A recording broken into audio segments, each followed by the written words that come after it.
नमस्कार दोस्तों, स्वागत है आपका स्टेनो गुरुजी यूट्यूब चैनल में। दोस्तों आज की वीडियो हम लोग प्रैक्टिस करने वाले खंडे का डिक्टेशन का यहाँ पे अभ्यास करेंगे, जो कि 120 शब्द प्रति मिनट की स्पीड से होगा और इस क्रम में हमारा 19वां वीडियो है।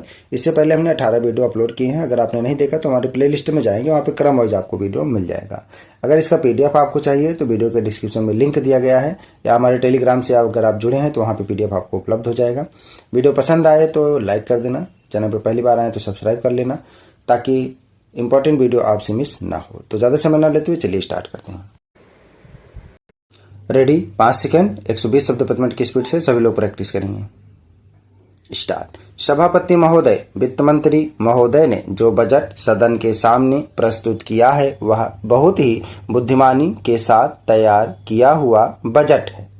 उन्होंने कोशिश यह की है कि अमीर और गरीब कोई भी कर से बच ना पाए, लेकिन उन्होंने उद्योगपतियों को थोड़ी सी छूट भी दी है।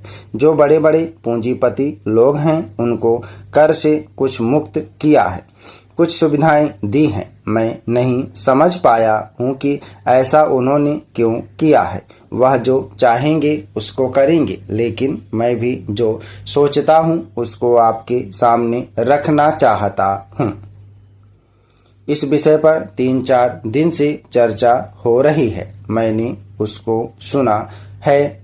इस या उस पक्ष के किसी भी माननीय सदस्य ने यह निवेदन नहीं किया है कि खाद और पंपिंग सेट के ऊपर जो कर लगाया गया है वह उचित है। सभी ने यह कहा है कि उसको माफ कर दिया जाना चाहिए।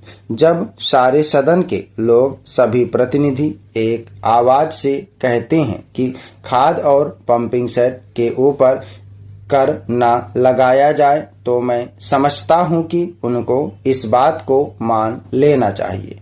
ऐसी कोई बात नहीं की जानी चाहिए जिससे किसान रुष्ट हों, उनके उत्पादन में बाधा पड़े।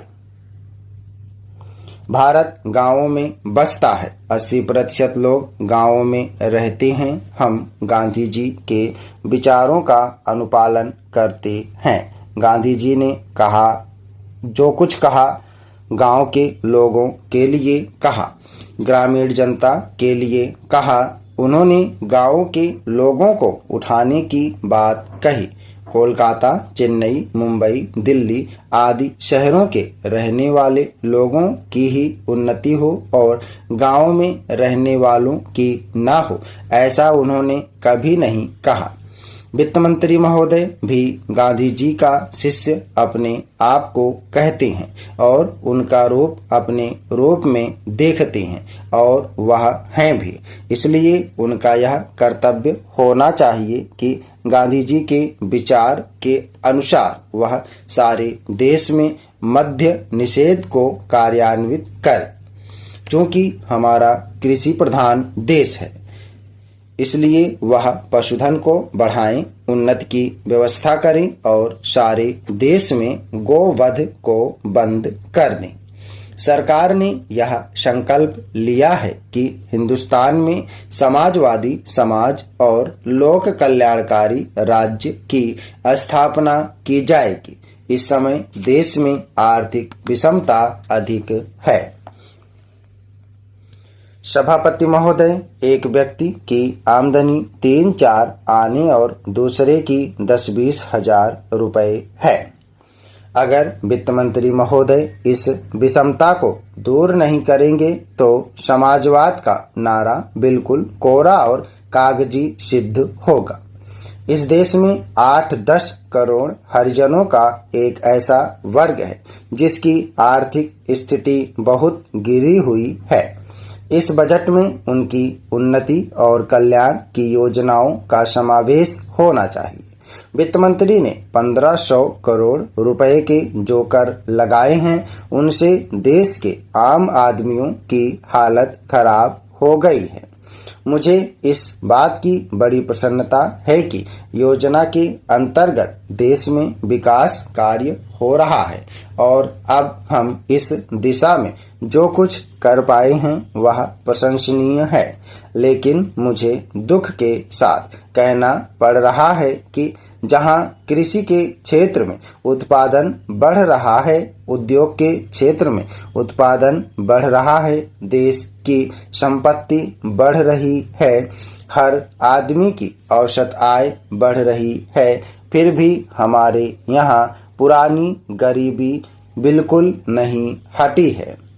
मैं समझता हूँ कि यह इस सदन के लिए और सरकार के लिए विचार करने का विषय है कि क्या कारण है कि जब हम 55 वर्ष से अपने देश की गाढ़ी कमाई का रुपया और दूसरे देशों से कर्ज लेकर बड़ी बड़ी रकमें देश की विकास के लिए खर्च कर रहे हैं और देश में धन भी पैदा हो रहा है, तब भी देश में जो गरीब लोग हैं उनकी गरीबी दूर नहीं हो पा रही है। क्या यह आश्चर्य की बात नहीं है? मैं समझता हूँ कि इस पर विचार किया जाए। यह ठीक है कि हम समाजवाद के रास्ते पर जा रहे हैं, लेकिन समाजवाद के रास्ते पर ठीक ठीक चलें तो भी हम यह अनुमान नहीं लगा पाते कि कितने वर्षों में हमारे देश की गरीबी दूर होगी। यह ठीक है कि हम योजना के तरीके पर काम कर रहे हैं, लेकिन इस बात को देखने की आवश्यकता अब पैदा हो गई है कि देश में जो धन पैदा होता है वह कहाँ जाता है।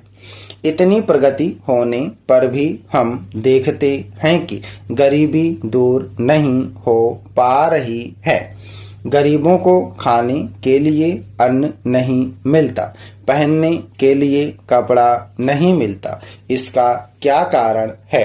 यह गंभीरतापूर्वक सोचने की बात है। यह समस्या समाजवाद का प्रस्ताव पास करने से ही हल नहीं होगी।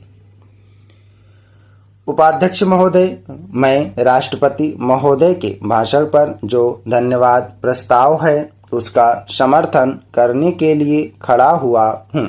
मुझे इस बात की खुशी है कि हमारी सरकार ने समाजवाद का केवल नारा ही नहीं लगाया है, बल्कि समाजवाद को मूर्त रूप देने के लिए कदम भी उठाने प्रारंभ कर दिए हैं।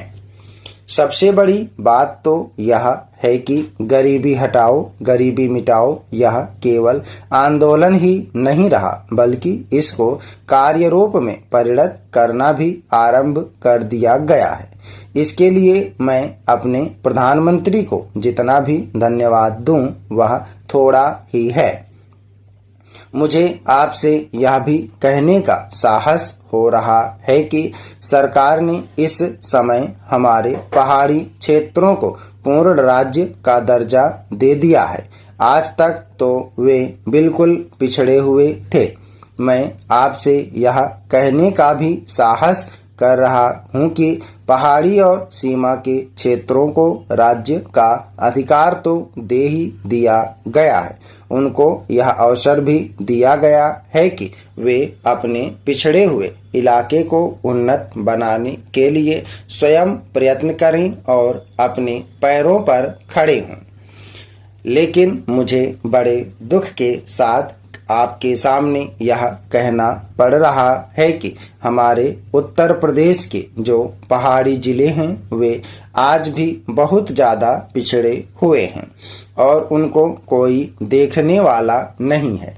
मैं सरकार का ध्यान इस बात की ओर दिलाना चाहता हूं कि कुछ दशक पहले इसी दिल्ली में पहाड़ी इलाकों के सैकड़ों भूमिहीन किसानों का एक बहुत बड़ा जुलूस निकला था और उन्हें हमारे राष्ट्रपति ने आश्वासन दिया कि उनकी भूमि समस्या हल करने के लिए वे उत्तर प्रदेश की सरकार को लिख रहे हैं।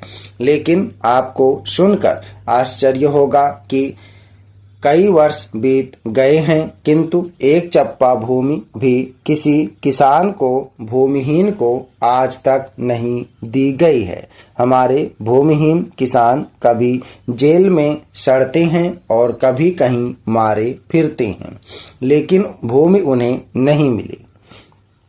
इसी प्रकार मैं आपको यह भी बता देना चाहता हूं कि एक बार हमारे मुख्यमंत्री जी ने भी लिखा था कि हमारे उत्तर प्रदेश के जो पहाड़ी जिले हैं वे पूरी तरह से पिछड़े हुए हैं। इसके अलावा एक बार हमारे प्रधानमंत्री जब यहाँ दौरे पर आए थे तब उन्होंने एक सार्वजनिक सभा में भाषण दिया था। स्टॉप। धन्यवाद। ओके दोस्तों, आप लोग इसको प्रैक्टिस है, सभी लोग मैटर को प्रैक्टिस और ट्रांसक्राइब करेंगे। 120 शब्द प्रति मिनट की स्पीड से खंड 1 का डिक्टेशन है। प्रतिलेखन संख्या 55, 56 और 57 है। धन्यवाद। उम्मीद है कि दोस्तों वीडियो आपको पसंद आया होगा, तो वीडियो को लाइक कर देना और अगर अभी तक आपने हमारे चैनल को सब्सक्राइब नहीं किया तो प्लीज़ सब्सक्राइब करके नोटिफिकेशन बेल ऑन करना। और दोस्तों, अगर आप डेली डिक्टेशन चाहते हैं तो आप चाहें तो चैनल का मेंबरशिप ले सकते हैं या हमारे पेड ग्रुप को ज्वाइन कर सकते हैं। अधिक जानकारी के लिए आप हमें मेल कर सकते हैं। हमारी मेल ID है studyforstenographer@gmail.com। अपना बहुमूल्य सुझाव में कमेंट बॉक्स में जरूर देना। वीडियो को पूरा देखने के लिए बहुत बहुत धन्यवाद। Thanks for watching. जय हिंद, जय भारत।